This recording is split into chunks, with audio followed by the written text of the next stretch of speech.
Halo teman-teman, ketemu lagi di Cerewetin Serie A. Video yang gue buat untuk ngebahas klub-klub Serie A baik di kompetisi Liga Italia maupun di kompetisi Eropa. Khusus untuk episode kali ini, gue akan membahas sepak terjang klub-klub Serie A, terutama badut-badut Eropa nih, kayak Milan, Juve, yang nggak bisa diharapin banget ya. Tapi gue nggak akan ngomong sendirian. Gue akan ngobrol bareng nih, kalau di Twitter namanya Info Serie A nih. Nama aslinya sih di Instagram, di Spotify namanya Ngalsio. Gokil banget. Gue dengerin kontennya baru beberapa sih, sekilas-sekilas, dan asik-asik banget. Makanya gue tertarik. Di Twitter juga followers mereka udah banyak. Kayak intinya kayaknya ini orang yang tepat untuk ngebahas sebetulnya kenapa sih klub-klub Serie A beberapa tahun terakhir udah nggak bisa banyak bersaing. Atalanta sama Lazio di fase knockout Liga Champion kebantai. Maksudnya bagi gue harusnya kalau di fase knockout ya jangan setelak itu. Walaupun kita tahu lah nama besar Madrid jauh di atas Atalanta, Munchen yang raja Eropa banget ketemu Lazio. Cuma ketika perwakilan dari Italia yang lolos babak knockout dapat hasil kayak gitu, Juve yang merajai Liga Italia banget harus tersingkir dari Porto. Sebetulnya apa sih yang salah dari Liga Italia? Di Liga Eropa siapa yang gugur? Napoli udah gugur lawan Granada. Kemudian Milan sama MU, dua klub dengan voucher penalti paling banyak di liga masing-masing. Kemarin mereka akhirnya bersalaman ya. Yaudah kita main tapi nggak pakai penalti. Jadi mau pelanggaran kayak apapun nggak ada penalti. Dan akhirnya MU yang lolos. Dan akhirnya perwakilan dari Italia hanya Roma. Kalau gue jujur bela Roma supaya juara Liga Eropa. Udah deh, dari gue segitu aja dulu. Kita langsung ngobrol dengan teman-teman dari Ngalsio. Yuk. Selamat malam nih, selamat datang. Terima kasih banyak dari tim, gue nyebutnya apa sih? Ngalsio atau Info Serie A nih? Ngalsio aja. Ngalsio ya? Oke, rencananya hari ini kita mau ngebahas sepak terjang klub Serie A di kompetisi Eropa yang keok. Tapi gue mau nanya-nanya dulu deh. Ngalsio itu apa? Lo gue lihat di Instagram konsep lo bagus banget, kayak bikin YouTube lo kayak Italian Football TV ya. Setnya bagus, tapi kok kayaknya nggak rutin. Kalau rutin gue yakin kita semua ini banget, gandrung banget bro nonton kayak gitu anjir. Lo konsepnya tuh mau gimana sih? Tapi lo lebih fokusnya ke ini ya, Spotify ya? Ya sebenarnya kan udah mulai Spotify itu dari 2018 kan. Ya generasi awal podcast-podcastan lah. Kalau bola. Terus pas pandemi ada temen nawarin, ya udah sekalian bikin di YouTube aja. Ya udah bikin. Mulai di YouTube tuh baru dari 2020 pertengahan lah. Dan ternyata lumayan juga. Ya udah. Cuma ya karena kitanya sama-sama kerja dan punya kesibukan sendiri-sendiri, jadi buat dijadwalin agak susah, apalagi kan lagi kayak pandemi gini kan. Kenapa nggak lo YouTube terus audionya aja lo pindahin? Beda ya? Beda sih, ternyata treatmentnya beda ternyata. Oh gitu ya? Gue pikir tuh kayak banyak juga kan YouTubers bahkan sekelas Deddy Corbuzier segala macam aja dia cuman mindahin audio dari YouTube ke Spotify. Gue pikir kenapa nggak kayak gitu aja. Terus timnya ada berapa orang ini? Gue panggil apa, Mas Ihsan ya? Ihsan aja. Ya, satu Mas Aldo. Ada berapa orang biasanya Ngalsio kalau ngobrol? Yang rutin sih berempat ya, Do ya. Ganti-gantian. Iya, yang rutin bertiga sih sebenarnya nih, mereka Ihsan, terus si Mas Adit tuh. Pokoknya yang lempengnya, yang lurusnya tuh Mas Adit. Sisanya ngaco Ihsan sama Romji. Gue sama Wanda ya sering ya. Iya. Sering sebagai pelengkap super sub. Tapi sering juga kok. Gue juga baru join. Dari Twitter ini udah foundernya ini dari Twitter 2010 sampai sekarang orangnya ini aja Pak, silih datang berganti atau ada pemain baru nih? Kalau dari 2010 sih gue doang ya. Dia solo dia. Cuma sini udah minta bantuan teman-teman yang sibuk juga, yang nggak sibuk juga, karena buat nonton 10 pertandingan seminggu kayaknya tipes ya. Oh, lu bener-bener untuk lo nge-review tuh lo bener-bener lo tonton banget ya? Tonton, harus nonton. Full time. Wah, gokil. Ini sih gokil sih. Gue aja nonton kalau bukan Inter atau big match, atau bahkan cuma misalkan Juve lawan Catania gitu aja, malas banget kadang-kadang, ngantuk gitu kalau bukan klub yang gue suka. Mungkin Aldo bisa jelasin gimana serunya nonton pertandingan tim papan tengah. Justru tim papan tengah itu paling seru, apalagi karena kita nggak attach sama tim itu kan. Maksudnya kita nggak deg-degan, taruhan kagak gitu kan, ngedukung enggak. Jadi bener-bener kayak pure pengen entertainment gitu. Apalagi kayak kemarin tuh pertandingannya si Torino tuh yang sampai 3-2 tuh tiba-tiba di akhir tuh menyenangkan banget. Nonton tim-tim semenjana macam gitu malah seru. Karena nggak ada ekspektasi apa. Contoh gue nonton Inter, gue berharap mungkin Inter kalah. Ya, sering tahu kalah gitu kan. Misalnya Inter lagi di atas gue atau nonton Lazio gitu. Tapi kalau nonton tim yang lain tuh bener-bener gue bener-bener nyari fun banget. Gila. Lihat strateginya kayak nggak bias gitu. Serie A seru, makanya orang yang ngomong Serie A nggak seru tuh tersesat. Iya. Asli menurut gue. Tapi cari gol ada banyak sebenarnya. Oh iya. Lu nonton sendiri-sendiri di rumah terus dibahas atau gimana? Iya, sendiri di rumah. Sendiri di rumah. Tapi ini ya memang kita kebantu banget sama TV on demand sekarang ya. Maksud kalau zaman kita dulu betul. Gila, mau nonton klub yang kita suka aja cuma nonton di Planet Football anjir. Iya, sekarang enaknya nih nyebut merek nih berarti kayak Bein Sport lah gitu kan. Ada paket bener-bener Bein Extra tuh semua tuh sampai pertandingan macam spesial lawan Benevento siaran gitu. Itu nikmat banget nontonnya menurut gue. Menurut gue itu art sesungguhnya. Ketika Benevento muter-muter doang, sekali ngesut nyasal, itu art menurut gue. Karena gue ngeliat bener-bener entertainment gitu. Gue bahkan untuk sekedar kalau di BIN itu ada mini match kan. Mini match itu kan yang highlights yang versi panjang aja gue antar ini yang gue tonton. Cuma ada highlights yang 3 menit doang yang gue tonton. Tapi ya emang apa namanya, enak banget sih ada TV on demand itu, dimana kita artinya nonton pun 8 pertandingan, 7 pertandingan itu juga nggak harus satu waktu kan. Lu kan kalau lu kan ada kebutuhan nonton ganti-gantian, nggak mungkin lu 45 menit yang sama lu tonton semuanya kan. Tapi kalau lo Bein tuh dia bisa split screen tuh. Misalnya lo main bareng nih, dia itu bisa split screen. Jadi kayak 2 pertandingan atau 3 pertandingan. Tapi ngapain juga? Tapi gue nggak sesampai di tahap itu ya. Sampai 3 yang ada gue pusing. Lagi tim-tim macam Torino, Parma tuh pusing ditonton sebenarnya. Karena nggak jelas. Kemarin tapi seru. Iya betul. Dan kemarin gue ngobrol sama Indo Torino ya, gue agak-agak ngasih pertanyaan yang mungkin membuat mereka sebel ya. Gue nanya, kalau tim kayak Sampdoria, kayak Parma, walaupun sekarang bukan tim besar, gue masih bisa memaklumi di otak gue bahwa ada orang suka Sampdoria, suka Parma dengan kemegahan dia mungkin di era-era gue belum lahir. Tapi kalau Torino, sementara orangnya tuh seusia kita gitu kan, kadang kok lu bisa suka Torino gitu? Ini lu beneran suka Torino nggak? Dan mereka kayak, emang kenapa aja gitu. Dulu malah zamannya Twitter dulu tuh 2000 gue kuliah 2012, 2011 ada Novara Indo Bogor. Bener. Gue nggak tahu tuh. Novara Indo Bogor ada kan? Ada. Jevo Indonesia ada. Jevo Indonesia Brescia. ada. Gue kalau Brescia, gue masih bisa bayangin dari Hubner, Roberto Baggio gitu ya. Bajunya juga keren si Brescia itu. Novara, bingung nggak lo? Indo Bogor lagi, se-Indonesianya aja nggak ada, tiba-tiba ada di Bogor. Oke deh, kalau gitu kita langsung bahas di klub sepak terjang klub Serie A di Eropa.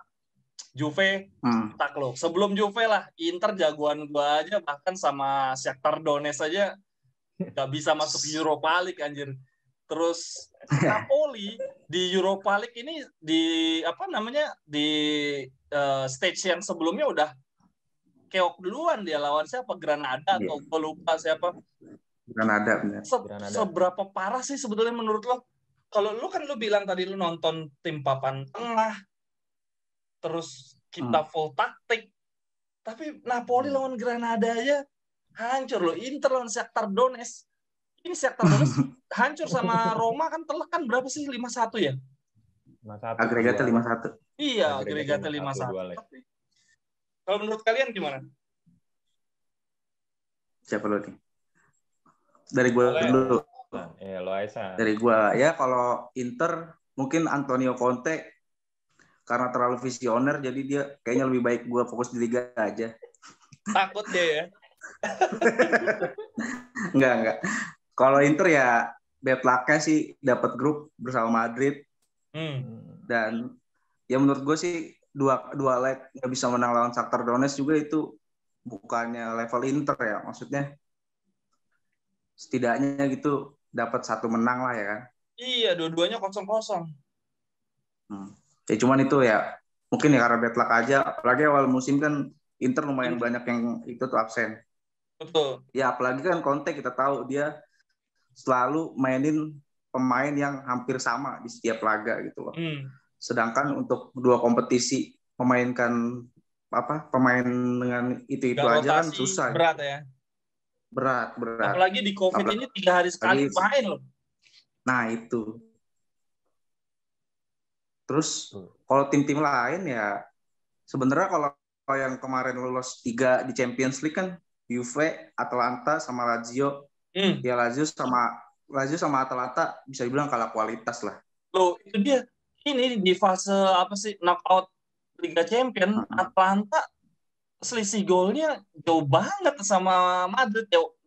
Kita tahu lah kebesaran Madrid, cuman ekspektasi gue ketika tim udah lolos dari babak grup, ya selisihnya nggak sejauh-jauh itulah. Gila, Atalanta sama Madrid berapa 5-1 atau berapa? Lazio Munchen juga jauh banget loh. Ya itu karena kalah kualitas satu, yang kedua ya dari sisi Atalanta sendiri kedalaman skuadnya juga nggak bisa dibilang bagus ya. Bahkan untuk tim cadangannya Madrid lawan Atalanta pun mungkin masih bisa mengimbangi. Cuma kan dia sebenarnya kelebihan Atalanta itu kan dia punya gaya permainan yang lebih atraktif. Ya. Lebih terbuka. Sedangkan untuk melawan Madrid yang ya ibaratnya dia punya Luka Modric di tengah gitu. Harus lebih pragmatis ya sebetulnya.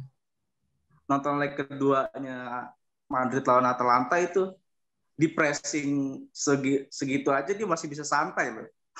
Itu kualitas Modric gitu. Ya kalau Lazio ketemu mantan treble ya kan agak berat juga. Cuma emang yang paling disayangin sih Juve sih. Kalau dari Champions League ya. Ya, kalau Mas Aldo, menurut Mas Aldo gimana? Seberapa parah sih Juve kok kenapa bisa jadi bandit banget sih kalau di Eropa, padahal di Italia ya di luar kita ada kontroversi wasit segala macam ya, pemain-pemainnya Juve itu kedalaman skuadnya sebetulnya pantas untuk banyak bicara di Eropa loh. Kalau menurut gue Juve itu lebih bagus tahun-tahun sebelum. Iya. Oh iya, ini tahun ini sebelum zaman Ronaldo malah menurut gue untuk bermain di Champion. Karena gue nggak tahu nih, ini analisis gembel gue Anabel nih. Menurut gue kalau Ronaldo jadi terlalu Ronaldo sentris gitu. Menurut gue, maksudnya pas lagi di Championnya lagi pula itu bad luck juga sih. Namanya juga pelatihnya baru-baru kan. Ya, ini memang Juve terjelek sepanjang di Liga Italia pun belum jalan. Iya. Maksudnya mereka lagi reconstruct gitu. Mereka lagi reconstruct. Ya memang hasilnya itu masih belum memuaskan. Mungkin masih bisa ngejar atau Copa kan dia juga masih ada. Final kan masih ada kan, masih ada nyawanya. Mungkin itu kelasnya Pirlo untuk sekarang kali menurut gue. Walaupun dengan squad yang dalam, karena emang kadang kita nonton pertandingan Juve juga kok kayak permainannya kurang ya, kayak gitu loh. Maksudnya dari segi strateginya juga masih belum berjalan lah. Karena kadang pure menang karena kualitas pemain yang benar-benar bintang gitu. Kayak yang benar-benar merubah permainan kalau Juve. Terus kalau Inter nih menurut gue, Inter tuh mati di 2 pertandingan awal. Menurut gue kalau grup itu ya, kalau 2 pertandingan awalnya udah nggak sesuai ekspektasi itu susah. Apalagi grupnya tricky banget menurut gue. Madrid, Shakhtar, Gladbach ya. Inter. yang dimana sampai ke pertandingan ketiga Itu apa? Itu mepet-mepet tuh poinnya tuh. Tapi di awal tuh Inter ini loh. Apa namanya? Prediksi banyak media peringkat 1 anjir nggak lo? Nah, itu dia. Tapi itu kan awal musim jelek banget Madrid awal musim. Makanya cukup tricky karena Internya pas di 2 pertandingan awal nggak utilize dengan baik gitu. Gimana Shakhtarnya, Gladbachnya bisa dapet poin. Jadi kayak, wah ini sih gue udah prediksi pas lagi selesai pertandingan ketiga nih Inter susah banget nih. Karena poinnya mepet-mepet. Biasanya kan kalau suatu grup itu ada satu tim yang nggak menonjol gitu, itu poinnya 0, poinnya 1. Ini semua merata, Inter malah yang paling bawah. Iya. Gitu. Itu yang susah menurut gue. Sisanya sih Napoli menurut gue emang kagak jelas ya, tim nggak jelas. Menurut gue. Ini musim terakhir Gattuso kan? Nah, itu kayaknya sih karena ketidakjelasan ini. Menurut gue Gattuso juga ya udah mungkin wajar deh ada isu diganti karena ya itu karena nggak jelasnya itu tiba-tiba kalah, tiba-tiba menang. Untuk Lazio, no wonder ketemu Munchen. Apalagi ini Paris Saint-Germain ketemu Munchen aja ya belum tentu menang gitu kan. Dengan kualitas yang skuad yang dalam gitu. Apalagi Lazio gitu. No wonder lah kalau Lazio. Kalau Atalanta sih ya itu kedalaman beda kelas lah. Tapi gue nggak berharap kalahnya setragis itu si Atalanta. Mestinya ada perjuangannya lah. Iya. Tapi mereka sudah melawan dengan harga diri tinggi. Iya. Gue penasaran deh kan kalian kan yang lebih banyak nonton klub-klub rata ya. Sebetulnya apa sih yang bikin siapa pelatihnya Juve sebelum Pirlo, Sarri ya? Sebetulnya apa sih yang bikin mereka diganti dari segi permainan dibanding Pirlo gimana? Ya sebenarnya sih nggak banyak berubah ya. Masa sih Pirlo mas Sarri loh? Gak, maksudnya Juve tuh dari 3 tahun terakhir ya ibaratnya mungkin dia bisa dibilang ini kan Juve pas lagi rejuvenate gitu, pas lagi ngebangun lagi dari setelah Calciopoli kan, itu kan aktornya 2 ya, Paratici sama Marotta lah kalau dari bursa transfer gitu. Nah terus salah satunya nih cabut nih ke klubnya Mas Angga kan, Marotta. Maksud gue ya Juventus pas sudah terakhir kalah di final, terus besoknya dia di tahun berikutnya di 2018 ngedatengin superstar sekelas Ronaldo gitu. Ya memang Ronaldo di Madrid sendiri nggak langsung juara Champions ya, 5 musim. Cuman Juventus itu abis ngedatengin Ronaldo, terus dia ngedatengin Deli, itu kan kayak pembelian beda banget gitu. Pembeliannya ini bukan kayak pembelian di era Mega Bintang. Kalau misalnya sedikit ngelihat bahas transfer Inter di era Marotta, itu kan dia beberapa pemain tuh datengin untuk menaikkan level gitu. Misalnya mengganti Antonio Candreva dengan Hakimi itu kan upgrade. Jelas. Terus ya udah dari lini depan dia ngedatengin Lukaku, di lini belakang dia juga ngedatengin Bastoni gitu yang memang diminta sama Conte. Maksudnya ya Godin, Vidal emang ya itu ibaratnya mereka dia tetap ngedatengin pemain dengan kualitas yang baik ya, dengan gaya Marotta gitu, nggak langsung dibeli. Itu kan dulu di Juve pun dia menerapkan itu. Sedangkan pas Marotta cabut di Juventus, Paratici ini pembeliannya ya siapa gitu. Memang Deli bagus, potensial, Chiesa potensial, tapi kan kalau budgetnya terlalu over ke sana gitu, lini-lini lainnya kan kekurangan tuh, kelihatan banget di 2 tahun terakhir lini tengahnya Juve tuh ambles gitu. Nah ini ngomong-ngomong budget, sorry gue potong. Ngomong-ngomong budget nih, gue lihat di Twitter nih lagi rame nih ngebandingin revenue ya kan ya klub-klub Eropa, Liga Inggris, Spanyol, semua segala macam dengan ketimpangannya. Milan cuma dapat berapa pendapatannya, itu seberapa pengaruh sih menurut lo? Kita kan jadinya beli pemain mau kita Godin semua segala macam, Inter datengin pemain bintang semua gratis aja, semuanya 0 semua free transfer, nggak punya duit gitu. Dan itu pengaruhnya seberapa besar dan sampai kapan nih Serie A kayak gini terus kalau kita nggak punya stadion gitu? Itu sempat kita bahas ya, Do ya, di Benar. Cio, soal finansial. Ya kalau bisa dilihat dari beberapa tahun terakhir sih, apa sih gini nih, ketika Juve, Milan, kalau Juve mah udah dibilang ya karena pengeluarannya juga besar ya. Inter bisa dibilang yang sekarang lagi pengen bangkit kan Inter sama Milan ya. Dua klub tradisional yang memang dalam beberapa tahun terakhir ini keuangannya lagi carut marut gitu. Yang apesnya itu sebenarnya pas mereka mau nyoba nyari revenue tambahan, lockdown, Italia lockdown, terus belum punya stadion sendiri, bisa dibilang gitu, untuk izinnya juga susah pastinya, dan hak siar juga mungkin ada courting atau diskon atau gimana.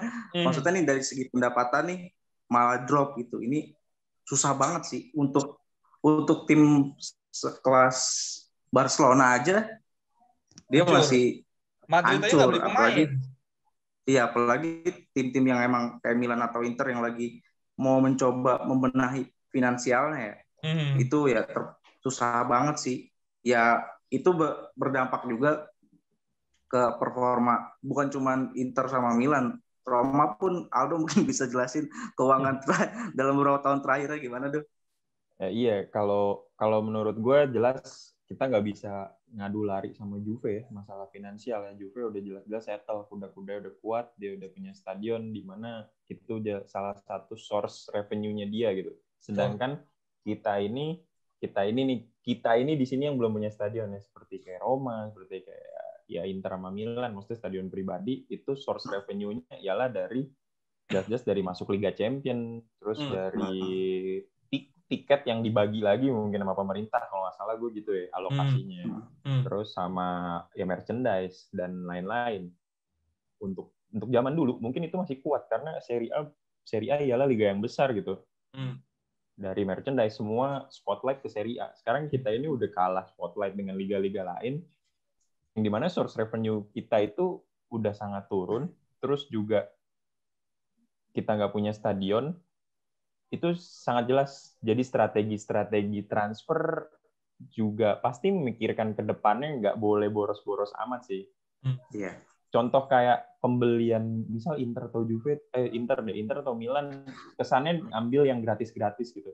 Tapi itu yang dipikirkan ya iyalah biarpun gratis 0, tapi dia nge-carry gaji pemain yang gede banget gitu. Betul.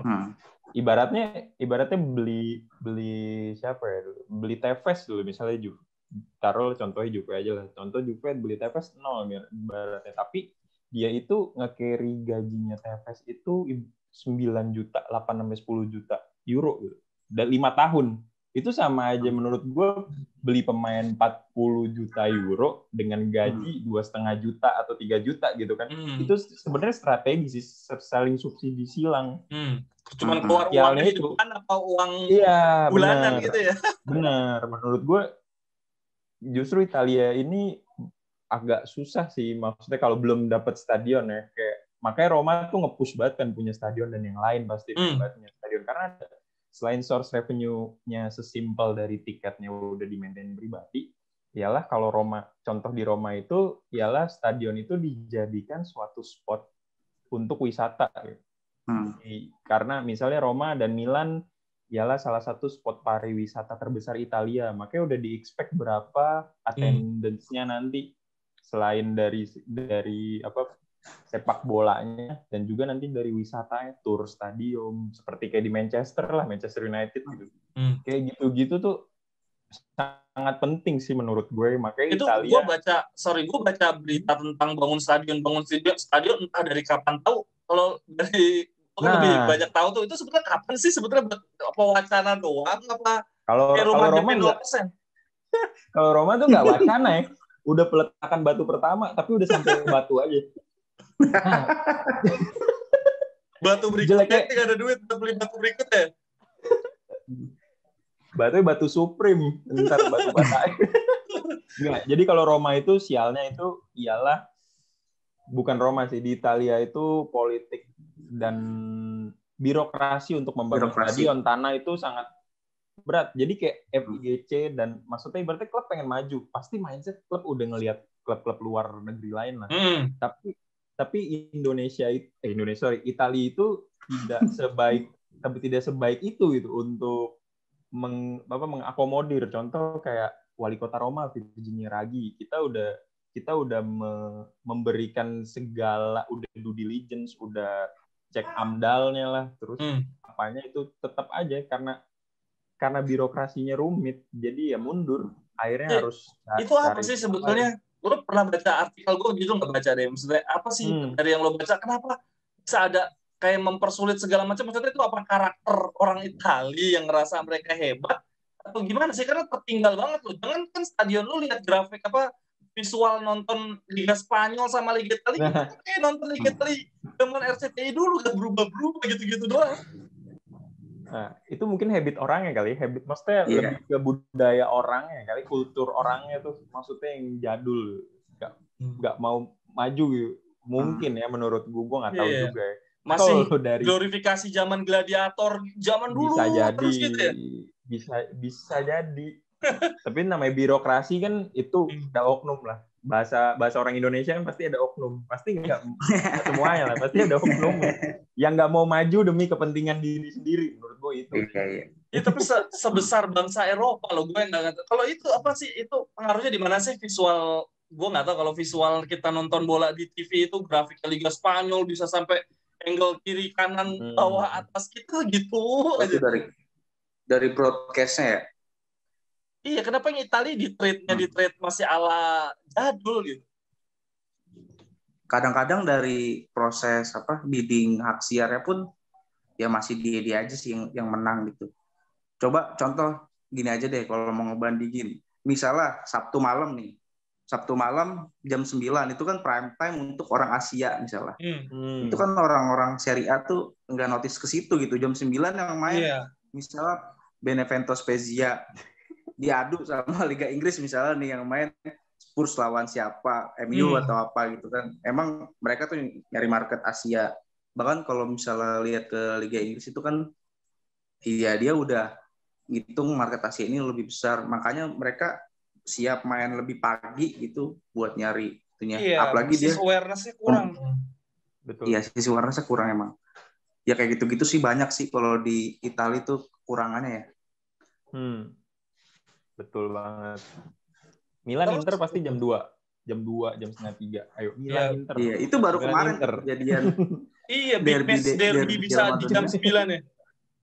Iya, emang nggak ada penonton di sananya. Mau ngapain lagi?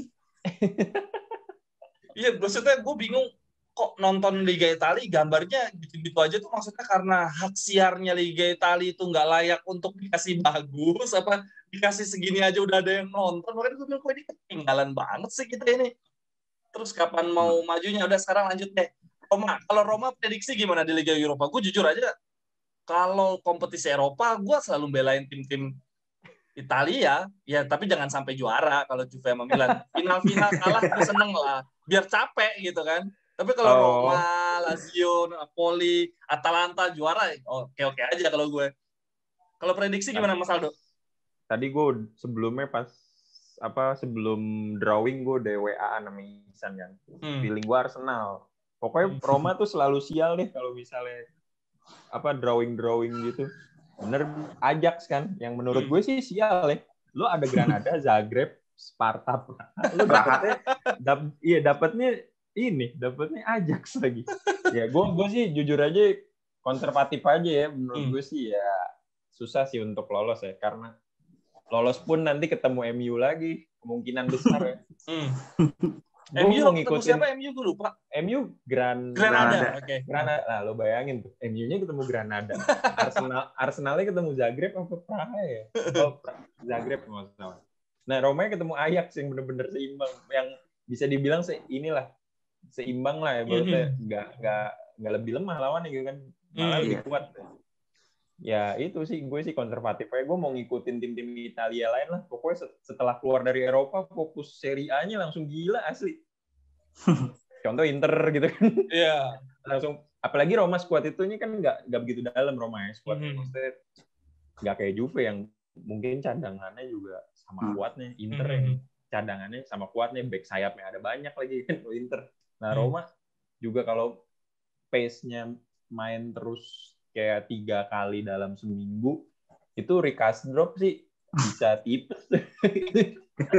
Sebagai back kanan yang dipakai-pakai terus. Kayak gitu loh. Kayak Roma sih ya, maksudnya Roma juga ngejar UCL spot kan di Liga Italia. Iya, tapi gue berharap tetap menang lah, tetap menang di Eropa dan tetap tampil baik di Serie A, karena kayak kemarin aja jadi kalah sama Parma tuh. Abis ini kita ketemu Napoli, cuman selang 2 hari. Wow, itu untuk skuad Roma yang sangat tipis susah sih, tapi ya itulah namanya berkompetisi, ya harus tetap punya spirit sih. Tapi konservatif kayak gue itu agak sulit untuk lolos dari Ajax. Kalau ketemu kayak Granada, Zagreb yang lain, gue yakin gue. Dari sekian banyak pilihan lemah, kenapa dapetnya yang iya gitu itu ya? Gue nggak ngerti asli. Parah. Oke, apalagi ya yang bisa dibahas? Ini deh, gue, ya itu dia. Kadang ya gue ngerasa bahwa kalau nonton pertandingan tim-tim Italia sebetulnya ya taktikal banget. Cuma kalau kita mau berdebat bahwa pemain-pemain bintang yang datang ke Liga Italia, ya pemain-pemain yang udah nyaris mau pensiun bahkan nggak usah deh pemain bintang sekelas Gervinho aja tahu-tahu jadi gokil banget deh main di Italia. Kan karena gue mikir ini beneran gak sih ini liga terbaik. Kalau Gervinho case-nya emang Arsenal dongo buat gitu ya? ngembangin pemain menurut gue Arsenalnya aja nggak jelas arahnya. Soalnya emang masih bagus ya, kayak Miki dari Liga Inggris masih bagus menurut gue. Lu mungkin kalau orang bilang liga aki-aki atau liga penghujung usia, ya itu terserah orang ya. Tapi kalau misalnya kayak ngelihat kualitas pemain sama visi pemain, kalau Gervinho emang gak ada visinya, tapi larinya masih cepet gitu gue cek aja. Kalau Miki gitu tuh menurut gue itu visi masih bagus. Dan emang bagus bukan karena di Liga Italia nggak simpel juga, nggak gampang juga back-backnya gitu loh. Nah, kalau Gervinho ya gunain Gervinho sewajarnya aja gitu. Lu punya RX King, ya udah lu kebut aja gitu kan. Jangan lu suruh macam-macam ya. Lu jangan suruh ngedrift gitu. Itulah Arsenal mungkin menurut gue gitu kan. Sesimpel itu menurut gue. Tapi cocok-cocokan balik lagi namanya pemainnya. Ada yang pemain bintang muda bagus masuk ke Liga Serie A, ya flop, pindah ke yang lain malah bagus. Itu balik lagi sih cocok-cocokan. Tapi kalau misalnya pemain bagus, kalau dari Inggris udah cukup ke Italia jadi bagus, ya bisa jadi emang tim Inggris lo aja nggak bisa yang cuman kick and rush doang gitu, menurut gue.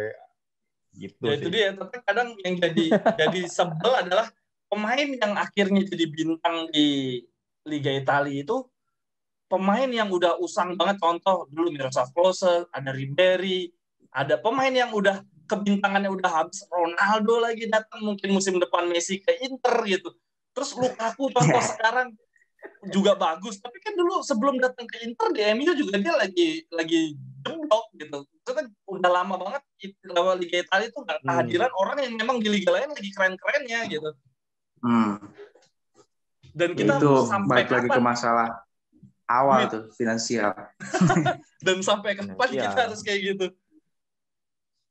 Tapi masalah finansial sebenarnya ya satu, kalau misalnya kita ngomongin ke klub-klub tradisional nih, mungkin untuk pemain-pemain yang biasa-biasa aja kadang karena merasa berada di klub yang gede itu, agennya suka minta gaji gede. Itu kan beban-beban kayak gitu tuh berat tuh buat klub-klub Serie A. Tapi di sisi lain tuh sebenarnya Serie A pun nampilin banyak pemain-pemain potensial ya. Contoh misalnya Sampdoria tuh dalam beberapa tahun terakhir tuh selalu ngelahirin back-back bagus. Terakhir ya Joachim Andersen tuh. Itu satu. Terus yang di sisi lain misalnya Atalanta, dia bisa punya scouting yang bagus gitu. Dia bisa ngedatangin pemain antah berantah. Dan kehilangan satu pemain nggak pernah limbung mereka ya? Iya, itu kan karena Atalanta tuh si Serie A ini punya awards ya. Awards untuk pemain muda terbaik. Pengembangan pemain muda terbaik itu dinamainya Mino Pavini Awards. Mino Pavini itu adalah orang di balik Atalanta yang ngebangun tim youth-nya. Akademinya. Nah, makanya Atalanta tuh punya tim akademi bagus. Kalau misalnya nonton Primavera Italia itu Serie A, Atalanta, Fiorentina tuh bagus karena ya? sebenarnya scouting mereka bagus. Cuma sayangnya kadang-kadang beberapa klub kalau klub yang besar itu nggak langsung ngasih kepercayaan gitu buat pemain-pemain muda buat berkembang, lebih milih mungkin ngedatengin pemain yang udah hampir habis gitu. Ya sebenarnya sih kalau misalnya mau sabar mungkin bisa ya, cuma kan balik lagi satu itu yang jadi itu pemain tuh mungkin lebih ngeliat ada tantangan gitu, wah gue harus ke Serie A. Kalau misalnya kayak kemarin dominasi Juve gitu ya, buat menantang dirinya sendiri tuh kurang gitu mungkin, kecuali dia pindahnya ke Juve. Oke deh, kayak gitu sih menurut gue. Oke deh, gue lihat nih udah hampir sejam. Gue ini deh sebelum gue tutup, Ngalsio itu setiap pekannya, gue jujur belum pernah dengerin yang di Spotify. Itu setiap pekannya membahas pertandingan atau membahas apa? Atau upload konten itu setiap pekan 3 hari sekali atau gimana sih? Ya kalau misalnya lagi bisa sih atau lagi moodnya lagi bagus ya. Karena asik loh, gue bisa seminggu 3 kali. Asik kalian. Bisa seminggu 3 kali, cuma karena sekarang nih ya regulernya itu ya review sama preview sih, kebanyakan ya. Karena itu yang paling simpel.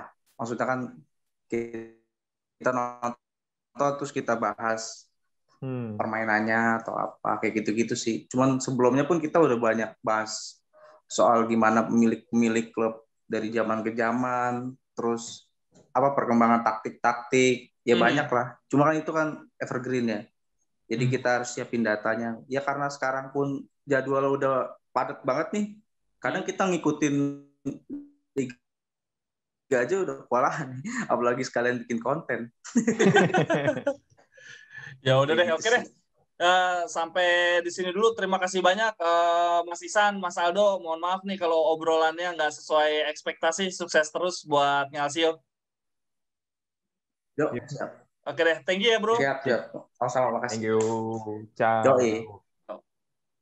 Nah itu dia teman-teman tadi, anjir, gokil, asik banget tadi. Teman-teman dari Ngalsio ada Mas Ihsan sama Mas Aldo.